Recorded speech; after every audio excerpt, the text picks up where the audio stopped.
my YouTube channel Balaji Education. I am Tanu Thakur. So let us start new chapter. Chapter number 6 and the name of the chapter is square and square roots. तो आज हम square और square roots का introduction part करने जा रहे हैं। तो फर्स्टली आपको ये पता होना चाहिए कि स्क्वायर क्या होता है। स्क्वायर मीन्स किसी भी नंबर को अगर हम उसी नंबर से मल्टीप्लाई कर देंगे तो हमारा आ जाता है स्क्वायर। जैसे 1 का स्क्वायर आ जाएगा 1 इंटू 1 1।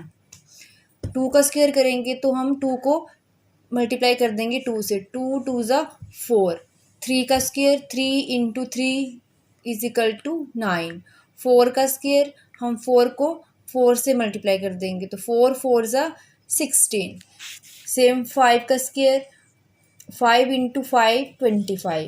6 का स्क्वायर 6 इंटू 6 6 6 ज़ा 36।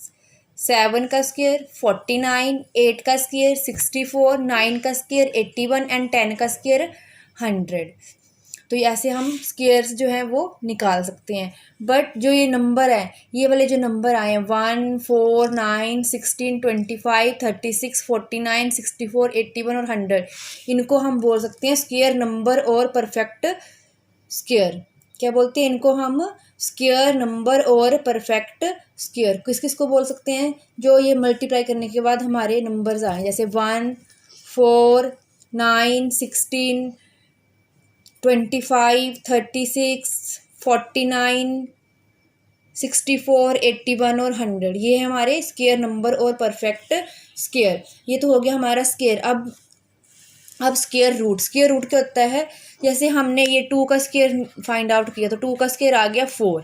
बट जो ये वाला नंबर है इसका अगर हमें 4 का स्क्वायर फाइंड आउट करने के लिए बोलते हैं, इसका स्क्वायर रूट आएगा 2 और स्क्वायर रूट का साइन होता है ये होता है स्क्वायर रूट का साइन। तो अगर हम 16 का स्क्वायर रूट निकाल लेंगे तो हमारे पास कितना आएगा 4, क्योंकि हम इसको लिख सकते हैं 4 इंटू 4 और ये आ जाएगा 4। और स्क्वायर रूट ऑफ 25 कितना आ जाएगा 5। स्क्वायर रूट 49 कितना आ जाएगा 7। नेक्स्ट है हमारे पास properties. Unit place digit of a perfect square can be. जो परफेक्ट स्क्वायर होता है उसका यूनिट प्लेस डिजिट कौन कौन से आएंगे तो मैं आपको बता देती हूँ। जैसे हम 1 का स्क्वायर कर रहे हैं तो 1 सबसे पहले हम ये हमारे परफेक्ट स्क्वायर है तो इसकी यूनिट डिजिट पे 0 आ रहा है तो मैं यहाँ पे क्या लिख दूंगी 0।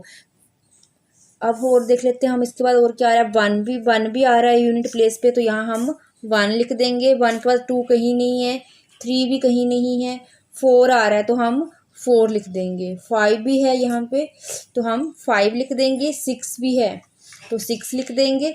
7 भी नहीं है कहीं, 8 भी नहीं है, उसके बाद है 9 तो हम लिख देंगे 9। तो unit place digit of a perfect square can B 0 1 4 5 6 and 9। तो ये वाले नंबर जब यूनिट प्लेस पे आएंगे तो वो जो नंबर होगा वो परफेक्ट स्क्वायर होगा। और परफेक्ट स्क्वायर अगर जो कोई परफेक्ट स्क्वायर नहीं है तो उसकी यूनिट प्लेस पे जो डिजिट आएंगे वो आएंगे 2 3 7 8। अगर किसी नंबर पे की यूनिट प्लेस पे 2 3 7 8 आ जाते हैं तो वो नंबर जो है वो परफेक्ट स्क्वायर नहीं होगा।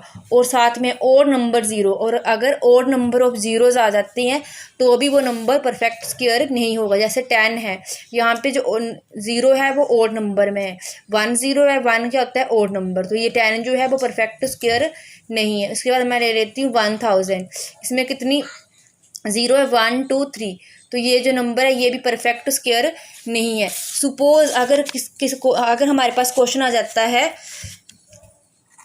2 3 3, तो ये जो नंबर है ये परफेक्ट स्क्वायर नहीं है क्योंकि इसकी यूनिट प्लेस पे कौन सा नंबर आ रहा है 3, और जिस क्वेश्चन में यूनिट प्लेस पे 3 आ जाता है वो जो नंबर होता है वो परफेक्ट स्क्वायर नहीं होता है। तो यहाँ से हम ये भी फाइंड आउट, यहाँ से हमें ये पता चल रहा है कि ये परफेक्ट स्क्वायर है या नहीं। सपोज मेरे पास आ जाता है 2 7 8, तो यहाँ पे यूनिट प्लेस पे क्या है 8, और जिस क्वेश्चन में यूनिट प्लेस पे 8 होता है वो भी परफेक्ट स्क्वायर नहीं होता। इट मीन्स ये जो नंबर है वो परफेक्ट स्क्वायर नहीं है। सपोज अब मैं ले लेती हूँ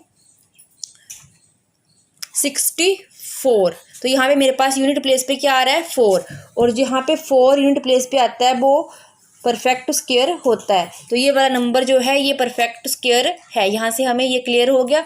उसके बाद आता है हमारा find square find square of 32, हमें 32 का स्क्वायर फाइंड आउट करना है विदाउट मल्टीप्लिकेशन। तो हम कैसे कर सकते हैं, हम 32 को लिख सकते हैं 30 + 2 का होल स्क्वायर। तो यहाँ पे कौन सी प्रॉपर्टी अप्लाई हो जाएगी, a + b होल स्क्वायर। और a + b होल स्क्वायर होता है a² + b² + 2 × a × b। तो हम इसको अप्लाई कर देंगे। a हमारे पास है 30 और b है 2, तो हम लिख देंगे 30² + 2² + 2 × 30 × 2। 30 का स्क्वायर 900 + 2 का स्क्वायर 4 प्लस इनको मल्टीप्लाई कर देंगे 30 × 2 60, 60 × 2 120।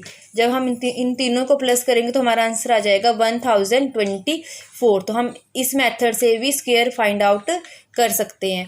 उसके बाद आता है पाइथागोरन ट्रिपलेट। पाइथागोरन ट्रिपलेट की फॉर्म होती है 2m, m² - 1, m² + 1। इसमें हमारे पास एक मेंबर दिया गया है 16, तो हमें ये दो मेंबर्स और जो हैं वो फाइंड आउट करने हैं।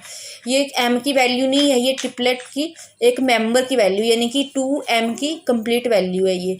तो मैं पुट कर दूंगी 2m = 16, m = 16। यहाँ पे 2 मल्टीप्लाई इधर आके डिवाइड हो जाएगा, 2 1 = 2, 2 8 = 16। तो m की वैल्यू कितनी आ गई, 8। तो अब मैं इजीली फाइंड आउट कर सकती हूँ m² - 1। m की जगह मैं क्या पुट कर दूंगी, 8। 8 का स्क्वायर -1, 8 का स्क्वायर 64, -1 63 आ गया हमारे पास। अनदर ट्रिपलेट कितना आएगा, m² + 1 = m² + 1। m का स्क्वायर 8 का स्क्वायर 8 8 = 64 + 1 65। तो हमारे पास जो दो मेंबर्स थे वो कौन कौन से आ गए, 63 एंड 65। अब हम